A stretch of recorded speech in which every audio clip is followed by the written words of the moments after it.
Kuwait کے علاقہ الروضہ میں اسلامی ہال میں سیرت النبی صلی اللہ علیہ وآلہ وسلم کی تقریب کا انعقاد کیا گیا۔ تقریب میں کویت میں تعینات پاکستانی سفیر غلام دستگیر نے بطور مہمان خصوصی شرکت کی۔ مزید تفصیلات دیکھیے اس رپورٹ میں۔ عربی سلطان آیا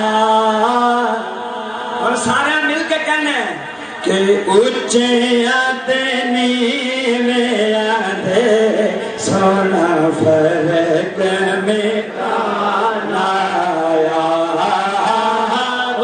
وہ دانائے سبل ختم الرسل مولائے کل، جس نے غبار راہ کو بخشا فروغ وادی سنا، نگاہ عشق مستی میں وہی اول وہی آخر، وہی قرآن وہی فرقان، وہی یاسین وہی طٰہٰ۔ اسلامک ایجوکیشن کمیٹی کے زیر اہتمام محفل میلاد صلی اللہ علیہ وآلہ وسلم کا انعقاد کیا گیا، جس میں کویت میں تعینات پاکستانی سفیر نے بطور مہمان خصوصی شرکت کی۔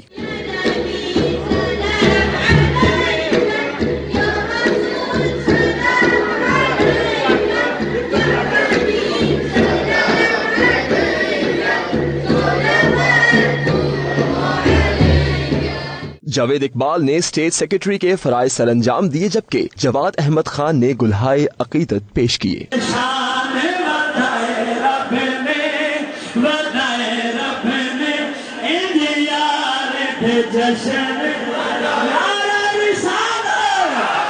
اسلامک ایجوکیشن کمیٹی کویت کے مرکزی ناظم دعوت اخلاق احمد نے حکمت نماز اور سیرت کے مختلف پہلوؤں پر روشنی ڈالی۔ سفیر پاکستان غلام دستگیر خان نے خطاب کیا، جس میں انہوں نے اطاعت رسول صلی اللہ علیہ وآلہ وسلم کے پہلو پر بات کی۔ اسلامک ایجوکیشن کمیٹی کویت کے صدر حافظ الرحمان سمیت دیگر شرکاء نے سیرت النبی صلی اللہ علیہ وآلہ وسلم کے مختلف پہلوؤں پر روشنی ڈالی۔